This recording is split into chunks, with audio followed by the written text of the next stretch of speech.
श्रीमद् भगवत गीता एकमात्र ऐसा ग्रंथ है जो मनुष्य को जीने का सही रास्ता बताती है।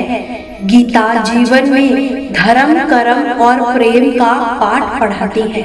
श्रीमद् भगवत गीता का ज्ञान मानव जीवन व जीवन के बाद का जीवन दोनों के लिए उपयोगी माना गया है। गीता संपूर्ण जीवन दर्शक है और इसका अनुसरण करने वाला व्यक्ति सर्वश्रेष्ठ होता है। भगवत गीता में कुल 18 अध्याय व 700 श्लोक है जो सभी के लिए पढ़ पाना संभव नहीं है।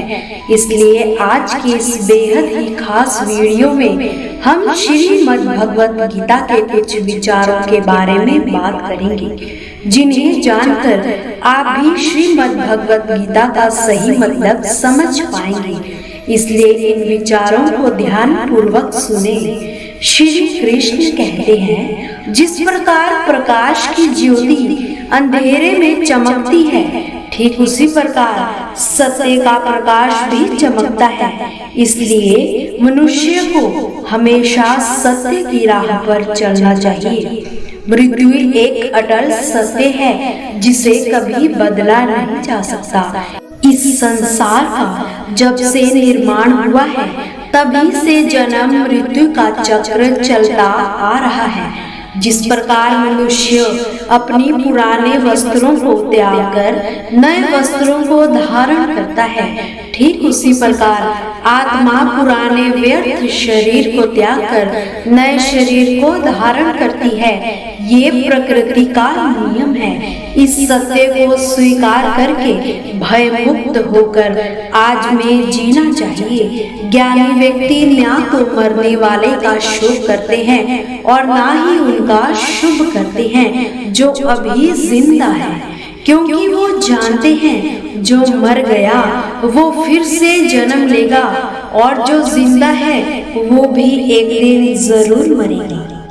कर्म ही सबसे बड़ा धर्म है। भगवान श्री कृष्ण गीता में अर्जुन को उपदेश देते कहते हैं, व्यक्ति कर्म करने के लिए ही पैदा हुआ है और बिना कर्म किए कोई रह नहीं सकता। मनुष्य को परिणाम की चिंता किए बिना अपने कर्तव्यों का पालन करना चाहिए। क्रोध मनुष्य को नरक की ओर ले जाने वाला द्वार है। क्रोध करने से व्यक्ति का मन अशांत होता है।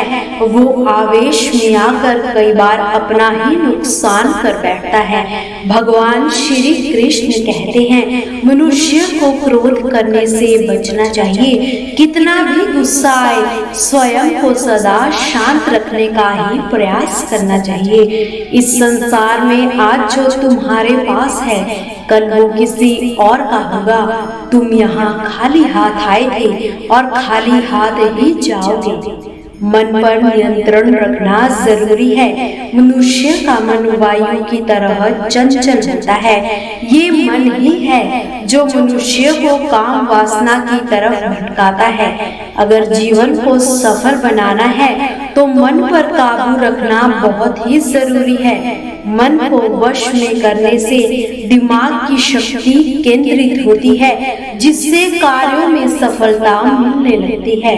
गीता के अनुसार जिस व्यक्ति ने अपने मन पर काबू पा लिया वो मन में पैदा होने वाली बेकार की चिंताओं और इच्छाओं से भी दूर रहता है। साथ ही व्यक्ति अपने लक्ष्य को भी आसानी से प्राप्त कर लेता है।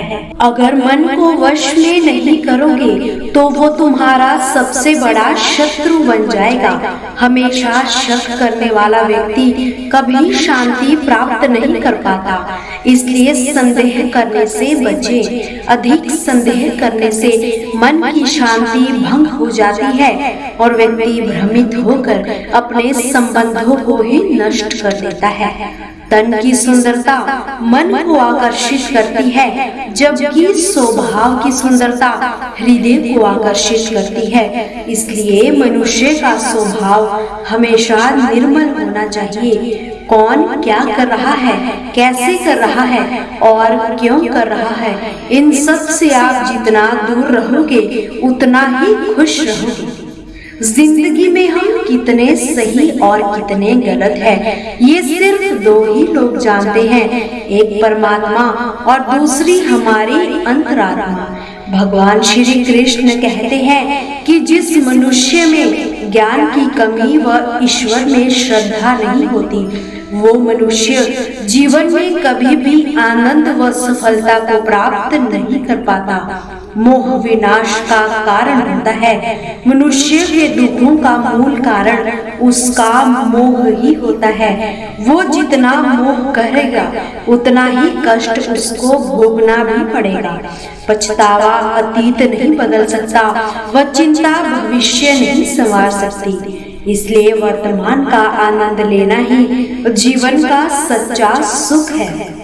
श्री कृष्ण कहते हैं, जो तुम्हारा साथ देता है तुम उसका साथ दो, और जो तुम्हें धोखा देता है तुम उसे त्याग दो। जिस जगह आपका सम्मान ना हो वहां पर कभी जाना नहीं चाहिए, वरना लोग आपको कमजोर व बेवकूफ समझेंगे। जब तक आप अपने आप से न हारो तब तक दुनिया की कोई भी ताकत आपको हरा नहीं सकती। कमजोर तुम नहीं, तुम्हारा वक्त है, और वक्त बदलता जरूर है। तुम बस अपना कर्म करते जाओ। जिसने कभी संकट ना देखा हो उसे अपनी ताकत का कभी एहसास नहीं होता। जो दूसरों की तकलीफों को समझते हैं, जिनमें दया है, दिल से अच्छे हैं, उन्हें दोबारा जन्म नहीं लेना पड़ता। श्री कृष्ण कहते हैं कि किसी को कुछ देकर कभी घमंड मत करना। क्या पता आप दे रहे हो या पिछले जन्मों का कर्जा चुका रहे हो। घमंडी मनुष्य का वंश, वैभव और प्रतिष्ठा तीनों ही चले जाते हैं। विश्वास ना हो तो रावण, कौरव और कंस को ही देख लीजिए। किसी पर विश्वास करना हो तो उनकी बातों पर नहीं, उनकी हरकतों पर ध्यान दीजिए। गुस्से के वक्त थोड़ा रुक जाने से, वो गलती के वक्त थोड़ा झुक जाने से ये जिंदगी और भी आसान हो जाती है। श्री कृष्ण कहते हैं, जो भी मनुष्य भगवत गीता को पढ़कर उस पर अमल करता है, उसके कुछ न कुछ दुष्कर्मों का प्रभाव कम हो जाता है। जो भाग्य में है वो भाग कर आएगा, और जो भाग्य में नहीं है वो आकर भी चला जाएगा। दुख भोगने वाला आगे चलकर सुखी हो सकता है, लेकिन दुख देने वाला कभी सुखी नहीं हो सकता। सभी का ख्याल रखिए, अपना भी ख्याल रखिए। मिलते हैं जल्दी ही कुछ अनमोल विचारों के साथ।